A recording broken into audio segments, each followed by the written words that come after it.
Est-ce que la question, est-ce que c'est ce mécénat-là qui nous a envoyé dans tout ça? Parce que quand même, depuis que ces mécènes-là sont arrivés au football, moi j'ai l'impression que les problèmes ne font que s'enliser, Mohamed. Abdoulaye. Le mécénat a été... Le mécénat a été un mal nécessaire pour le football guinéen. Une nécessité dans la mesure où l'État a complètement démissionné. Il y a KPC, il y a Antonio Soare, il y a Bobadina Sampil, exactement. Oui.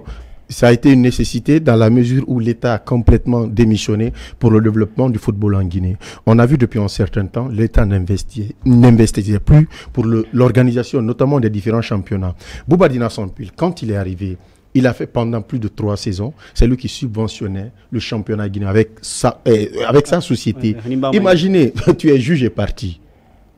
Ça ne pouvait se passer qu'en Guinée. On a vu également M. Antonio Soare qui a subventionné, qui a financé intégralement le championnat guinéen et étant à la tête de la Ligue guinéenne de football professionnel. On dit souvent c'est lui qui donne commande. Hein? Exactement, mais forcément. Et on a vu récemment, c'est M.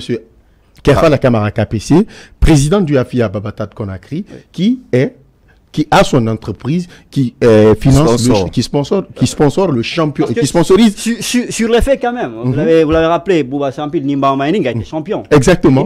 Antonio Soare avec Guinée-Guinéen a été toujours champion de Guinée. 8 fois ou 9 fois. Nico vient de sponsoriser le championnat guinéen. Et c'est le champion qui a terminé. Et il y a eu énormément de plaintes contre ce club-là pour dire que tous les arbitres du championnat étaient à la merci du AFIA FC. Parce que derrière, ça se comprenait. Derrière, tu as quelqu'un qui sponsorise dont son entreprise sponsorise le championnat, donc il y aura forcément son mot à dire. Et aujourd'hui, ça veut dire qu'il faut revoir ce plan de mécénat. Tant que l'État ne reprend pas les choses en main, tant que l'État n'investit pas dans le football, on revient un peu sur le développement des infrastructures sportives. Si aujourd'hui le championnat ne se joue plus sur la terre battue, en grande partie c'est grâce à ces médecins-là. Aujourd'hui le stade de la mission de Kaloum, entièrement fait par Bobadina Sampil, le Petit Sori de Nongo, le stade Fodé Fissa de Kindia, le stade de Koléa, entièrement, le stade de l'Abbé, entièrement fait, entièrement fait par le président KPC. Et aujourd'hui, le stade de Yorokogia et également le stade, même le stade général Lansana Conté.